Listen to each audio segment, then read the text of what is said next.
കർത്താവിൽ പ്രിയപ്പെട്ടവരെ, വളരെ ചരിത്ര പ്രാധാന്യമുള്ള മണ്ണിലാണിപ്പോൾ ആയിരിക്കുന്നത്.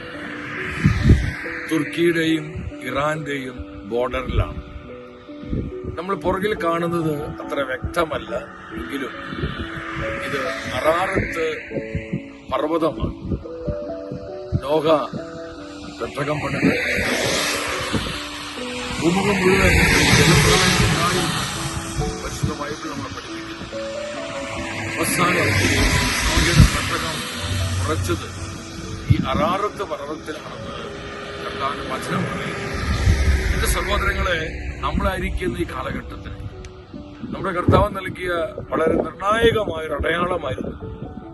മനുഷ്യപുത്രൻ വീണ്ടും വരുമ്പോൾ ഈ ഭൂമി നോഹയുടെ ദിനങ്ങൾ പോലെയായിരിക്കും. നമ്മുടെ കാലഘട്ടത്തിന് ഏറ്റവും പ്രാധാന്യമുള്ള ഒരു വചനമാണ്.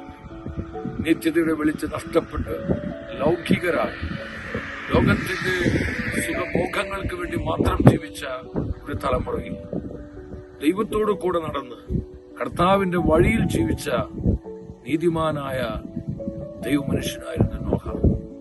ഈ കാലഘട്ടത്തിൽ നമുക്ക് ലഭിച്ചിരിക്കുന്നത് നോഹയ്ക്ക് ലഭിച്ച അതേ വിളിയാണ്. പാപം നിറഞ്ഞ വിശ്വാസ നഷ്ടപ്പെട്ട വക്രതയുള്ള ഈ തലമുറയിൽ കർത്താവിനും കർത്താവിന്റെ സത്യവചനത്തിനുമായി നിലകൊണ്ട് ഈ തലമുറയ്ക്ക് നിത്യതയുടെ വെളിച്ചം നൽകുവാൻ നമ്മൾ ഓരോരുത്തരെയും കർത്താവ് തെരഞ്ഞെടുത്തിരിക്കുകയാണ്. നമ്മുടെ തെരഞ്ഞെടുപ്പിന്റെ മഹത്വം മനസ്സിലാക്കി നമുക്ക് ജീവിക്കുകയും നിത്യതയുടെ ദർശനം ഈ തലമുറയ്ക്ക് നൽകുകയും ചെയ്യാം.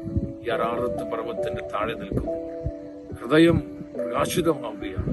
എത്ര അർത്ഥവത്താണ് കർത്താവിന്റെ ഓരോ വചനം. പരിശുദ്ധ ബൈബിൾ അത് വിശ്വാസയോഗ്യമാണെന്ന് ഈ ചരിത്ര സത്യങ്ങൾ നമ്മളെ പഠിപ്പിക്കുകയാണ്. നമുക്ക് പ്രാർത്ഥിക്കാം, കർത്താവിനോട് ചേർന്ന് ഈ വിശ്വാസയാത്ര നമ്മളെല്ലാവരും